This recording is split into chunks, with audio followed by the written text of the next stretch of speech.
let's begin with the questions people are probably already asking, and the ones everyone keeps wondering about. Are you sisters? Are you twins? Guess what? No.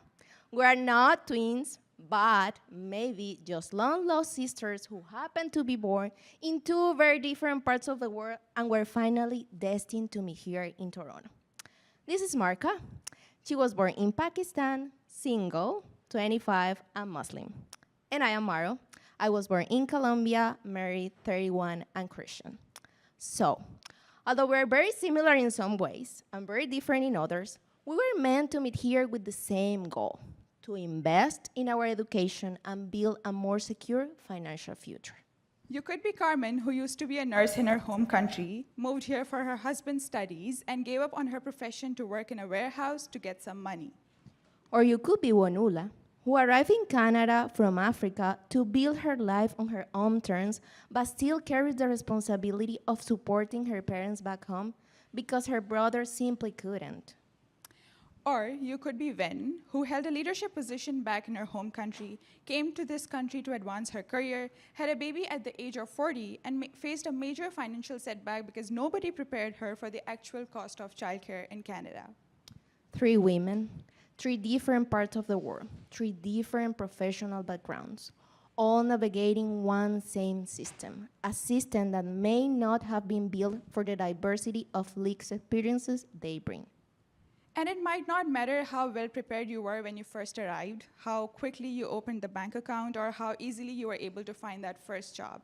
At some point, the system will remind you that it was not made for your journey. So as we spoke to a lot of middle-aged immigrant women across GTA, we found something very striking. Although their journeys were deeply personal, shaped by their culture, ages, professions, and backgrounds, all of them had very similar challenges and problems. Again and again, all of them were converging into same themes. Arriving with experience doesn't guarantee support. Women who had built professional life and managed finances back home found themselves starting from zero in Canada. That's exactly what happened to Carmen. Her knowledge didn't disappear, but the institutions around her didn't know how to recognize it. Financial capability is not something you carry with you like a passport. It only matters if the system on the other side is willing to see it.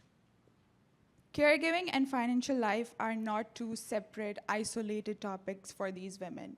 A lot of them had to pause their careers to raise their children, take care of their family members back in their home country, or like Venula, who had to go through responsibilities as a daughters rather than the responsibilities that sons should be taking care of. And in the middle of that, they also had to look after their finances, figure out banking, taxes, immigration status in a country that was new, and also somehow have a retirement plan ready for themselves. All of these were not like secondary concerns to them. They were part of their financial life, because if they got something wrong, the cost of it could be very high. Migration and money have a strong emotional impact. Money is a tool for survival, a symbol of future stability, a marker of integration, and a source of anxiety, sometimes all at once. What we found is that being far from home drives emotional spending. Some participants describe high spending on restaurants, travel, or clothing, even when they knew they should be saving. Like, why do I have 7 jackets when I only rotate between 2? Maybe one is an emotional support jacket. The financial and the personal are not separate. They are deeply entangled. Long-term stability is a shared future. Across all the women that we spoke with, despite having very different lived realities, all of them had very similar future aspirations. Like all of them wanted to have some retirement plan, investment opportunities, debt reduction, or home ownership, to name a few. But the problem was that goal felt very distant. Home ownership was not something that was actively being planned for, but it was something that was held in waiting while some credit issue was being resolved, immigration status was being figured out, or employment stability was being sorted. All of these were very important to me and important to them, and all of them, the path was very difficult, but the dream was very clear. Pathways to financial learning are rarely the ones we expect. Few women fully understood the financial system before they arrived. Maybe a little, from Googling or scrolling through social media, which is not always the best place to learn about it. One video tells you how to invest or save. The next recommends a must-try new restaurant in Toronto where the pasta somehow costs $52. The fact is that most of them learned when they had no choice. Rent was due, tax season arrived, a credit application got denied. They learned under pressure. And Gwen is a good example of it. Nobody prepared her for the cost of childcare or how hard it could be to access support. She figured it out the hard way, the way most women do. And when guidance came, it almost never came from an institution. It came from people they trust, community groups, women's circles, or a friend who had been here longer. Apparently, every immigrant seems to have that friend who somehow knows it all, from tax filing to where to buy cheaper winter boots. It wasn't only about information, it was about trust. And whenever those challenges appeared, the responsibility to solve them fell entirely on that individual. So learn more, adapt faster, figure it out yourself.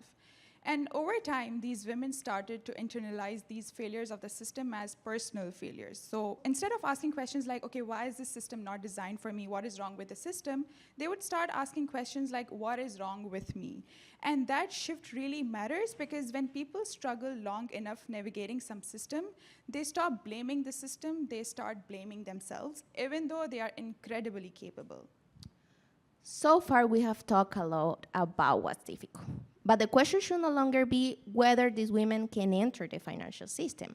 Most of them already have. The more interesting question should be, how do we design a system that actually gives them the agency beyond the access? That question led us into a room with immigrant women themselves.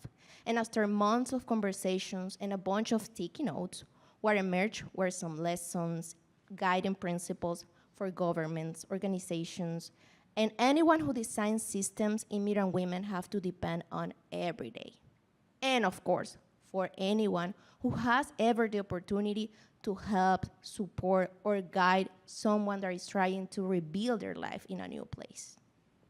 The first one is designed for agency, not just access. So number of bank accounts opened or workshops attended are not the finish line. The actual financial trajectory changes when somebody shows up for her. When somebody tells her that you are not behind, you're not alone, we are together in this, and someone who measures her success accordingly, like, do you feel more capable today as compared to maybe a year ago? Or do you feel safe about your future? Those are the insights or the emotions that actually matter. Communicate in plain human language. The way information is delivered shapes whether people engage or not. If someone needs a dictionary to understand their financial options, that is a design failure, not a personal one. Build trust before expecting any action or outcome. If Ven, who's sitting across from you, cannot trust you, there's no point of building that perfect program. So trust comes first, everything eventually follows.